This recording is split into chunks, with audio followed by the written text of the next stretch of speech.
So is the president running the country? Who's running the country? Now? Yeah.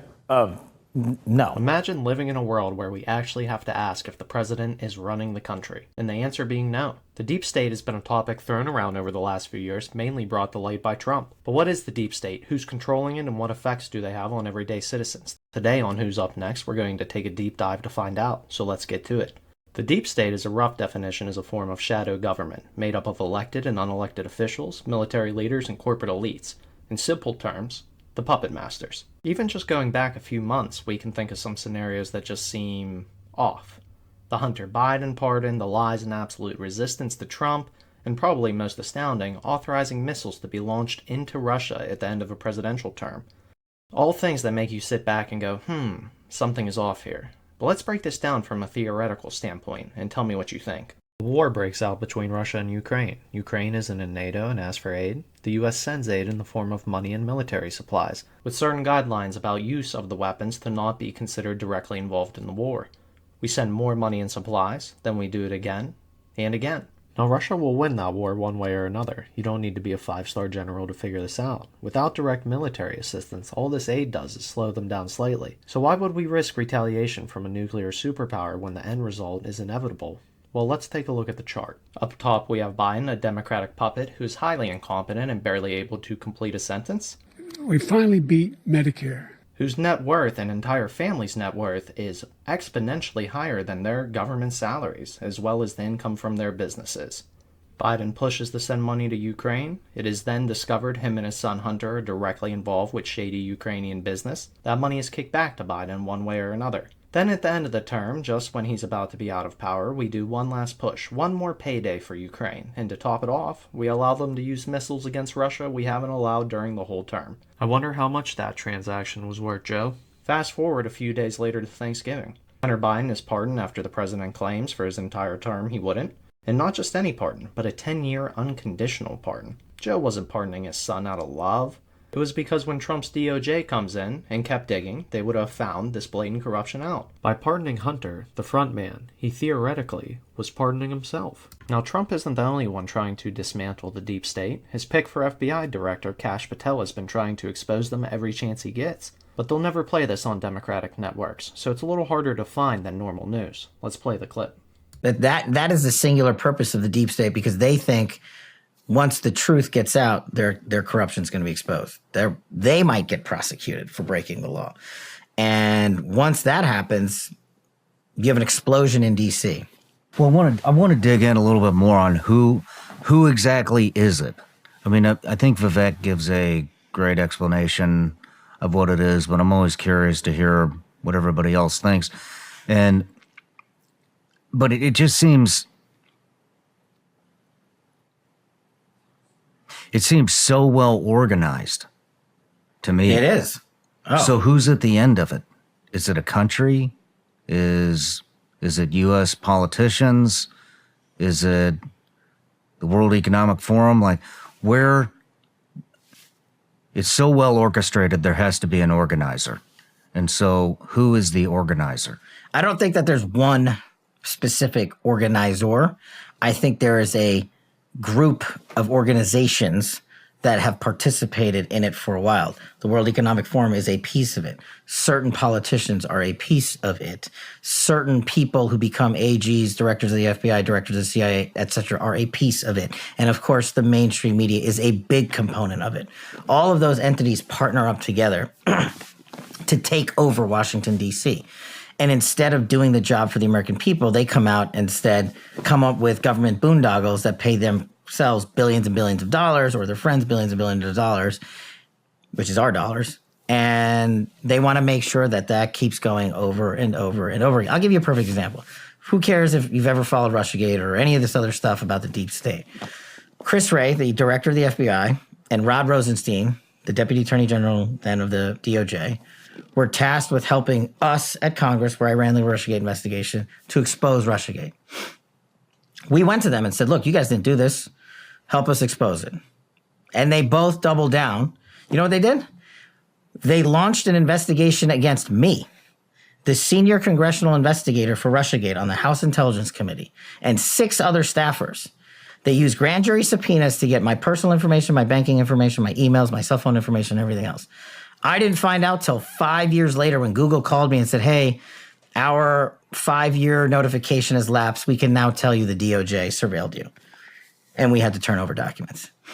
So that became that we exploded that into a federal lawsuit that's still ongoing in the DOJ and FBI. But those two guys. Hold on. What? So Google informed you that you're being surveilled 5 years after the investigation started. Right. What, I mean, what more did they tell you? They're not allowed to say anything, but that you can be informed now since it's 5 years later. So as a former national security prosecutor, I know you don't just go to Google. You go to every provider. You go to all the telecoms. You go to the bank. You go to everybody. If you're going to run an investigation, that's what you do. But these two guys who were running the FBI and DOJ sat in a room with the chairman of the House Intelligence Committee and lied to our faces. They threatened to investigate us, which was bad enough, right? They actually did it. And then these two guys would get exposed, for Rod Rosenstein specifically, for signing a FISA that was totally bogus. And we've caught Chris Wray lying time and time again as the director of the FBI. And this is just one man who spoke out against and started exposing the deep state. And what happened? They turned around and opened an investigation on him. How is that even remotely democratic?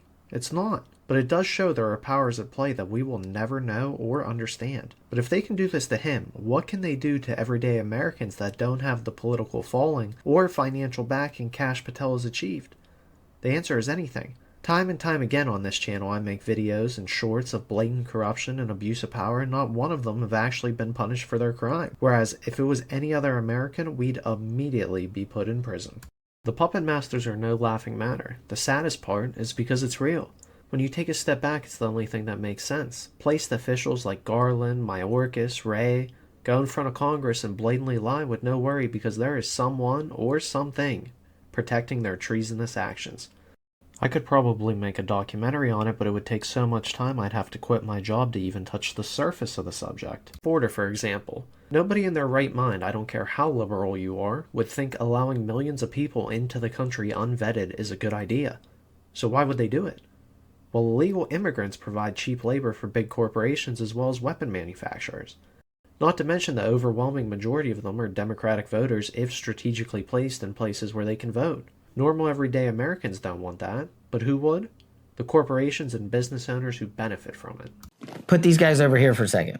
Gina Haspel, who was the director of the CIA, was London station chief in England when Russiagate kicked off. Under the rule of law in America, if you want the Federal Bureau of Investigation to launch an investigation overseas, you have to get permission from the head intel rep. In England, it's the the station chief. So she allowed Russiagate to occur on British soil, where there was a barroom operation to try to record some nub into spilling the beans on Donald Trump. And they would use that to launch the whole Russiagate offensive. Gina Haspel would later become Trump's CIA director.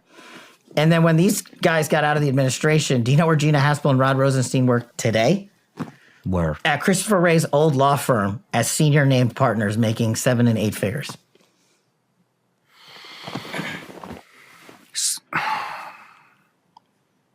How is this going to get broken up? They seem so deep. Yeah. I mean, you just mentioned they're embedded in politics. They're embedded in mainstream media. They're embedded in intelligence agencies. They are former top leadership of the military that's now embedded within the military industrial complex companies. Mm-hmm. I mean, it's how many people are involved in this? Thousands. In the deep state. Thousands. How would you even begin to dismantle it? Well, I think the first Trump administration was the beachhead, right? People were just like, you guys are full of it. And we continued to put out the truth. And years later, people are catching up to a lot of that truth saying, wait a second, you guys weren't lying back then. People being the American public. That's the weapon we need.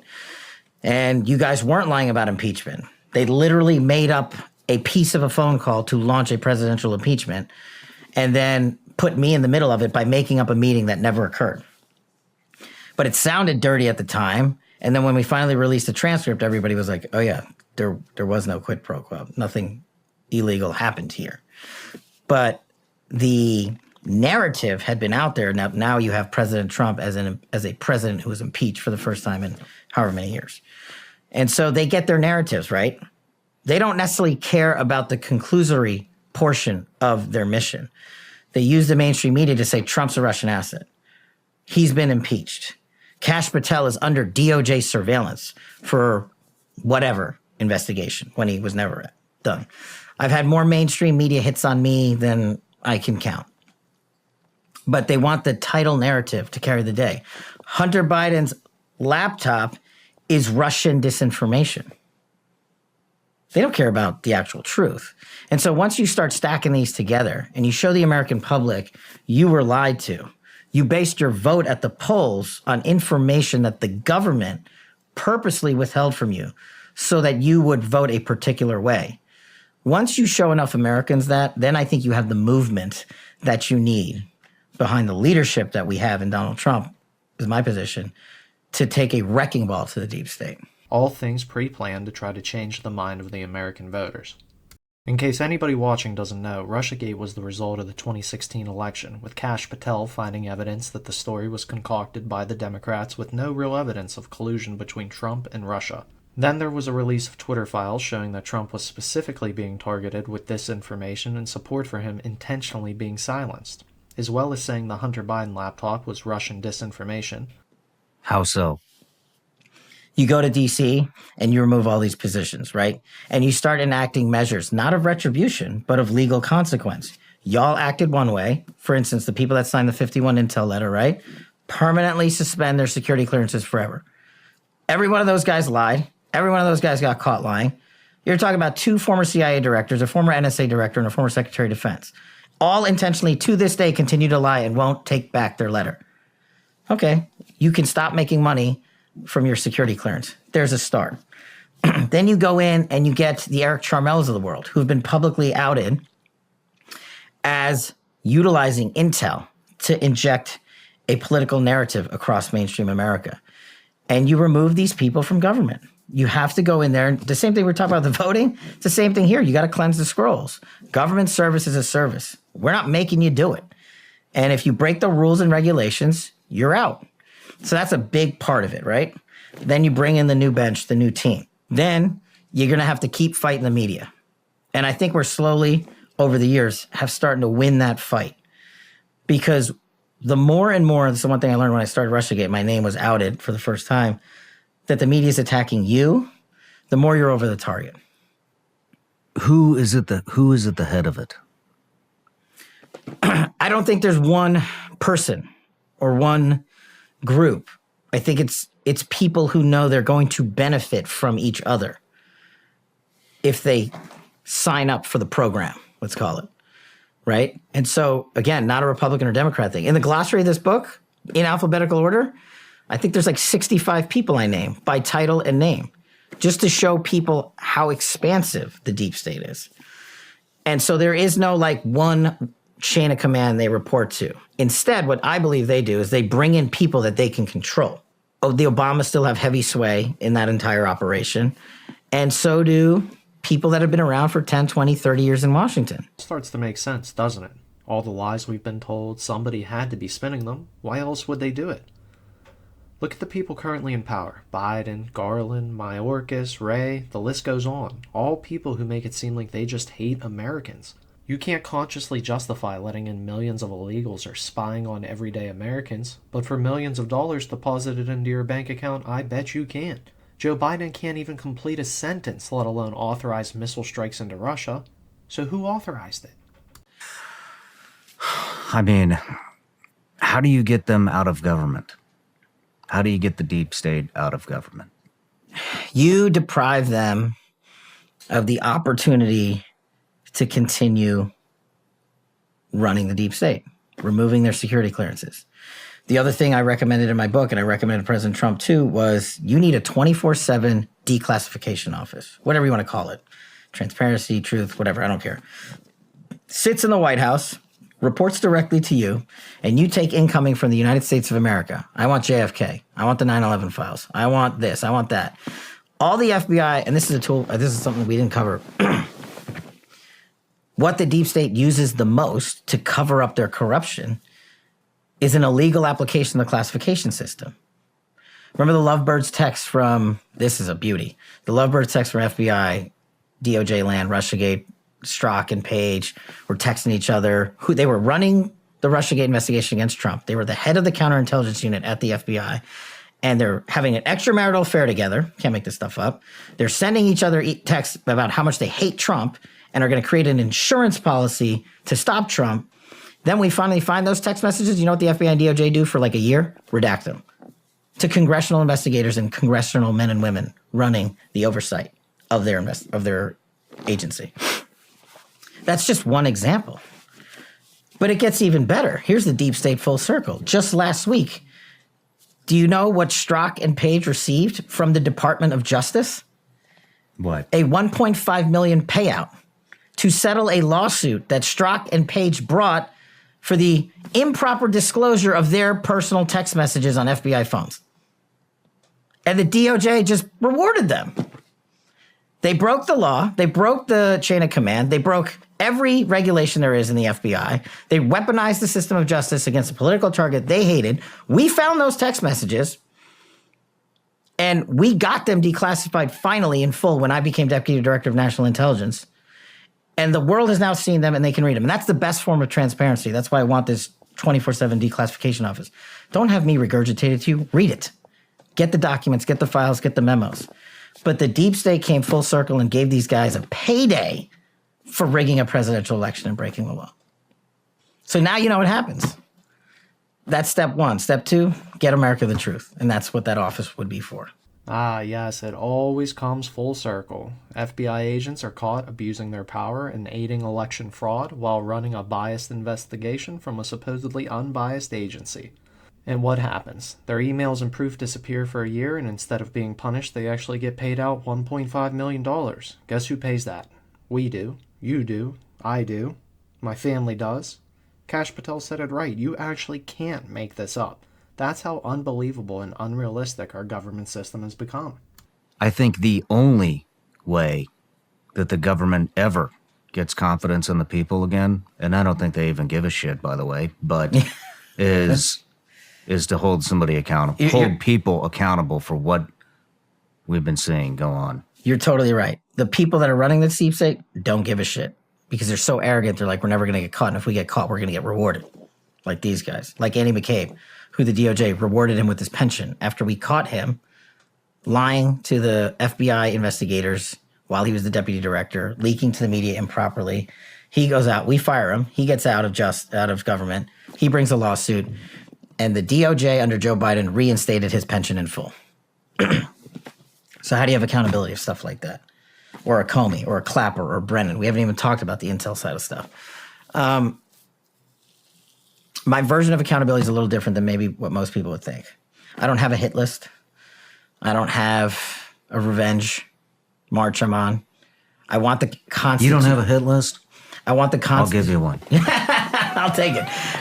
I simply want the Constitution to be applied to everybody, singularly, in government and outside of government. That's it. I want the judges to stop being political jackals on the bench and participate. We didn't even talk about it, and participate in the deep state prosecutions that have weaponized justice. And what I want in terms of full accountability is I want the American people to have enough ammunition of the truth that they are the ones that enact the accountability in Washington, D.C. That is how you see a sea change. I know the people that, guys like me, may take self-fulfillment in seeing that guy or that gal go to prison for breaking the law. But that is not going to fix Washington, D.C. You don't think so? Not alone. You don't think that's an important piece of the puzzle here is to hold these people accountable, prosecute them, imprison them, maybe more? As an example, and as an example to everybody that's coming after them, if you do this, we're coming for you, and this is what's going to happen. I agree in full that it's a big piece of it. But it won't fix the next man up behind them unless you can combine that piece with educating America that this is going on writ large. because you're not going to get everybody, right? But if you get enough Americans in there to get Congress to do what they should be doing, like prosecuting Merrick Garland for breaking a congressional subpoena and violating the law, he can send Steve Bannon and Peter Navarro to prison for violating a congressional subpoena, but he can do it on his own, right? What I want is for people to get Congress to execute the authority they have on instances like this and have him held accountable there. And then I want the DOJ and FBI to be run by the Constitution. I want the intel communities to focus on our overseas threats and our border. I want all of these people that join the ranks of government to respond to the needs of the American people. It might sound pie in the sky, but if you want to fix it, fix it. I give you 50 things to do in here, but if the American people aren't behind you, then you won't have the accountability you really want. Cash makes some very good points here. How many times have we watched the upper management of government power go in front of Congress and get blasted by Hawley and Cruz and the likes? And nothing ever comes of it. They'll be blatantly caught lying to Congress and the American people and nothing happens. I know this because I post a ton of shorts on this and watch a bunch of congressional hearings, and I have yet to see somebody walk out in cuffs. If breaking the law and violating the Constitution has no consequences, all they get is a quarterly ass chewing by the Senate, why wouldn't they keep doing it? They're being paid to corrupt the country scotch-free. There has to be accountability. Any of the stuff that we're seeing right now, the word treason is thrown out quite often. Is it actual treason? For who? For fill in the anything, any of the stuff that's going on. I mean, I think what so many of these guys did, whether it's Brennan, Clapper, Comey, McCabe, Strzok, Barr, Haspel, Esper, what have you, I think there's a lot of rule and law breaking. And I don't know that it ever gets to the level of treason singularly with any of them. But what you have is a buildup of so many actions by the deep state that it becomes borderline treasonous to allow those people and their activities in a collective fashion to ever be applied to the United States. What is the definition of treason? It's basically committing an overt act to overthrow your government is treason. So they're not committing overt acts to overthrow our government. What they're doing collectively is committing acts to rig our government and to stock it with people that they want in there, themselves and their acolytes. What would be the harshest punishment you could see happening to some of these people? Some of them being prosecuted. I mean, there's nothing harsher than that, right? Your civil liberties are taken away from you and you're sent to prison. It's about as harsh as it gets. We can do the financials. I think we need to do parallel track civil suits and prosecutions for monetary purposes against some of the big wigs in Wall Street and all that stuff that happens up in the financial racket. Insider trading stuff. There needs to be a multitude of things done, but I think the biggest punishment. What about stuff like what was it, 51 intel agents? Yeah. Strip their security clearances forever. Remember, every one of these people is in the private sector, and you know this. They use that to get 7- and 8-figure paydays, to get big government contracts, to go for big defense contracting and intelligence firms, right? Who owns their security clearance? The U.S. government. Who pays for it? The U.S. government. So the DNI can come in there on day one and said X, X, X, X, all the way down the line. And they're not the only one. That seems like a very easy task. Pull these clearances now. I've seen it happen. I've seen it happen at a lower level within the agency. Pull that guy's clearance. Here's the one. Here, look, Trump speaks for Trump.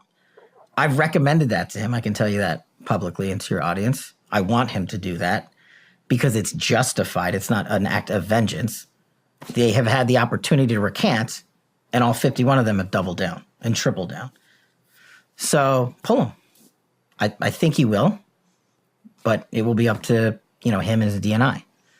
I mean, it is legitimately that simple, correct? Yeah, not to mention the amount of money we'll save. And they're just one example of the 51, right? There's everybody that participated at the FBI in Russiagate. Everybody that participated in at DOJ in Russiagate. All these people have clearances. They all still have clearances. Gone.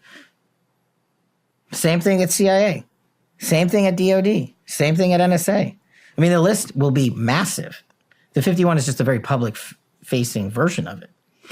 So the deep state hides a lot of their actions with their term classified. Classified emails, documents, text, to be able to hide the corruption that's blatantly going on.